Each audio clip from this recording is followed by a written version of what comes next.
بەناوی خوا بەڕێز سەرۆک فرانسۆ ئۆلاند سەرۆکی پێشووی فەرەنسا بەڕێزان میوانە بەڕێزەکان ڕۆژنامەوانانی خۆشەویست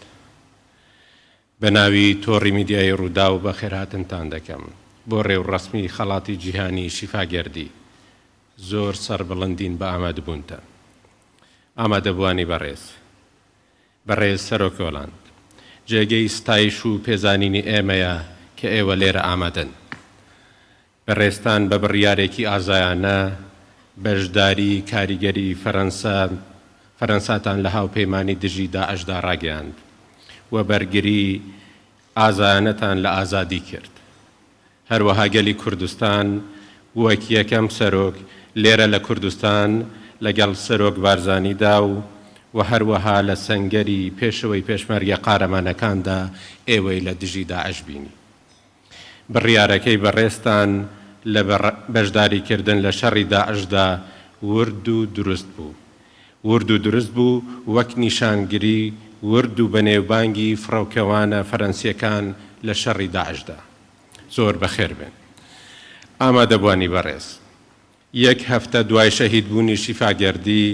ئەنجومەنی بەڕێوەبەرانی ڕوودا و بڕیاریاندا خەڵاتێک بە ناوی ئەوەوە بۆ ڕێزلێنانی ئەو ڕۆژنامەوانە دابنێت کە ڕوبەڕووی سەختی دەبنەوە لە کاتی ڕووماڵی ڕووداوەکان و هەروەها گواستنەوەی زانیاریەکاندا خۆشحاڵین کە ئەو بڕیارە بە ئامادەبوونی ئێوەی بەڕێز لە ڕێوڕەسمێکی بەو شێوەیەدا جێبەجێ دەبێت دڵخۆشین کە ناوی ئەو ڕۆژنامەوانە ئازایە دەبێتە خەڵاتێک بۆ هاوکارەکانی لە هەموو جیهاندا پشتیوانی ئازادی کاری ڕۆژنامەوانی بەشێکی گرنگ بوو لە خواستی شیفا ئەرکێکی تۆڕی میدیایی ڕووداویشە کە پشتیوانی کاری هاوپیشەکانی بکات لە هەموو جیهاندا بڕیارەکە ئەو کات ئەوە بوو خەڵاتێکی جیهانی ساڵانە بێت بۆ ڕۆژنامەوانانی هەموو جیهان بێت بەڵام ڕێوڕەسمەکەی لە هەرێمی کوردستان بێت لە ڕاستیدا لەو سەدەیەدا زۆرترین ڕۆژنامەوانی جیهان لە شەڕی داعشدا گیانیان لەدەستدا ئەو خەڵاتە لە کوردستاندا دەبێتە بیرهێنانەوەیەکی ساڵانەش بۆ ئەوانەی لە شەڕی داعشدا گیانیان لەدەستدا هەرچەندە ئێمە هیوادارین شەڕ لە ناوچەی ڕۆژهەڵاتی نێوەڕاست و هەموو جیهاندا کۆتایی پێبێت و خەڵاتی ساڵی داهاتووی شیفاگەردی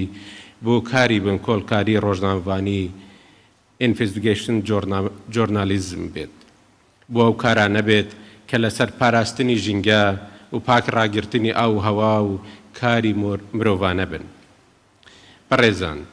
تەماشای ئەو سکرینە و ئەو وێنانە بکەن کە لەو هۆڵەدا هەڵواسراون ئەوانە هەمویان شەهیدە هاوپیشەکانی ئێمەن ئەوانە تەنیا بۆ یەک ئامانج لە هەموو لایەکی جیهانەوە هاتبوون بۆ ئەوەی زانیاریەکان ڕاستیەکان لە شوێنی ڕووداوەکانەوە بگوازنەوە هیچ ئەوانە بۆ گواستنەوەی ڕاستیەکان چۆبوون هەموو ئەوانە بۆ گواستنەوەی ڕاستیەکان چوبوونە ڕووماڵی جەنگ و شوێنی تاوانەکانی داعش بەرامبەر بە خەڵکی سیڤیل کاتێک بیر لە ئامانجیان دەکەینەوە و کاتێک تەماشای قەڵەم و کۆمپیوتەر و کامێرا و مایکەکانیان دەکەین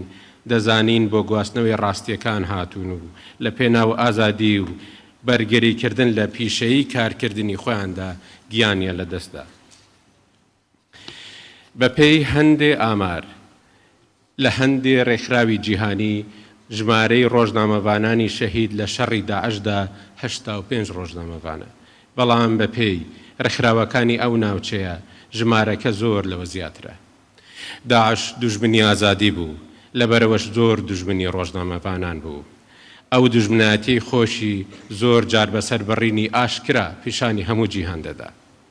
ئێمە دەمانەوێت ئەو خەڵاتە ببێتە بیرهێنانەوەیەکی بەردەوام بۆ ئەو ژمارە زۆرە لەو قوربانیانەی ئەو ماوە سەختەی کاری ڕۆژنامەوانی لەبەرەوەش داوا لە هەموو ڕێکخراوە نێودەوڵەتیەکان هاوپەیمانی دژی داعش ڕێکخراوە ڕۆژنامەوانیەکانی ناوچەکە و جیهان دەکەین خاوەندارێتی ئەو خەڵاتە جیهانیە بکەن بناوی شیفاگەردیەوە ئێستا دوو هاوکاری فەرەنسی لە تەلەڤیزیۆنی فرانس 2 لەگەڵ ئێمەن لەو ڕێوڕەسمەدا ئێمە لەو باوەڕەدەین ئەوانیش هەمان هەستی ئێمەیان هەیە کە دەبێت ئەو قۆناغە سەختەمان لە یاد بێت و خەڵاتی شیفاگەردی دەکرێت ڕێگەیەکی باش بێت بۆ بیرهێنانەوەی بەردەوام چونکو ئەوانیش لە شەڕی داعشدا لە مووسڵ ڤێرۆنێک ڕۆبێرت پەیامنێری تەلەڤیزیۆنەکەیان لەدەستدا چەند ڕۆژنامەوان و کەسێکی دیکە لەو ڕێوڕەسمەدا لەگەڵ ئێمەدان کە هاوکار و کەسانی ڕۆژنامەوانیان لەدەستداون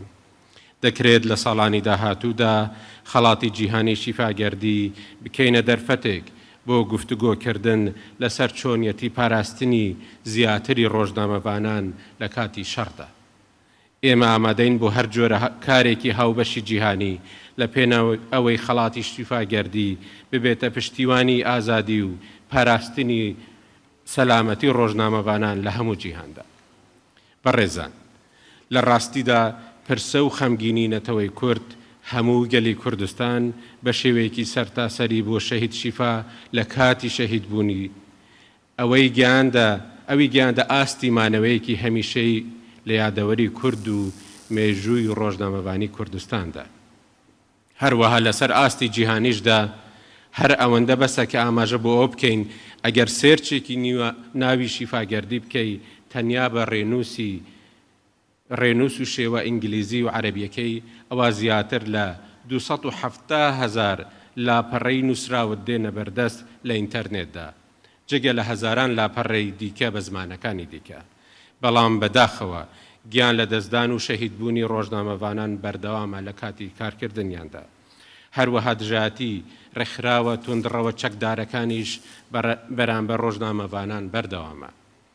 هەموو جیهان چاوەڕێی کۆتایی هاتنی جەنگی داعشە لە سووریا بەڵام هاوکار و کەسوکاری ئەوانەی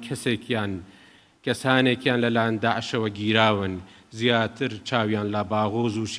شوێنەکانی دیکەی سووریایە کە هێشتا داعش تێیاندا ماوە ئێمەش وەک تۆڕی میدیای ڕوودا و بە هەمان شێوەین چونکە لە 15/12/2014 پەیامنێری ئێمە فەرهاد حەموو لە پارێزگای حەسەکەی سووریا لەلایەن داعشەوە گیرا و تا ئێستا هیچ لە چارە نووسەکەی نازانین ئامادەبوانی بەڕێز پیرۆزبایی لە براوەی خەڵاتی جیهانی شیفاگەردی ساڵی 2019 دەکەین براوەکە ڕۆژنامەوانێکی ئازای ژنە و کارە بەردەوامەکانی و ئازاتیەکەی لە پێناوی گواستنەوەی ڕاستیەکاندا شایەنیەوەن ناوی ڕۆژنامەوانێکی ئازای وەک شیفا ببێتە خەڵاتی ناودەستی ترۆفی خەڵاتی شیفا سیمبولی ئازایەتی هەموو ڕۆژنامەوانە شەهیدەکانی شەڕی داعشە سیمبولی هەموو ئەو ڕۆژنامەوانە لێ هاتوانەیە کە ئازایانە لە پێناو ئامانجە مرۆیەکاندا کار دەکەن بۆی ئاشتی و ئازادیمان هەبێت لە جیهاندا بەشداریکردنی ئێوە پشتیوانیە لەو خەڵاتە زۆر سپاس بۆ ئامادەبوونتان زۆر سپاس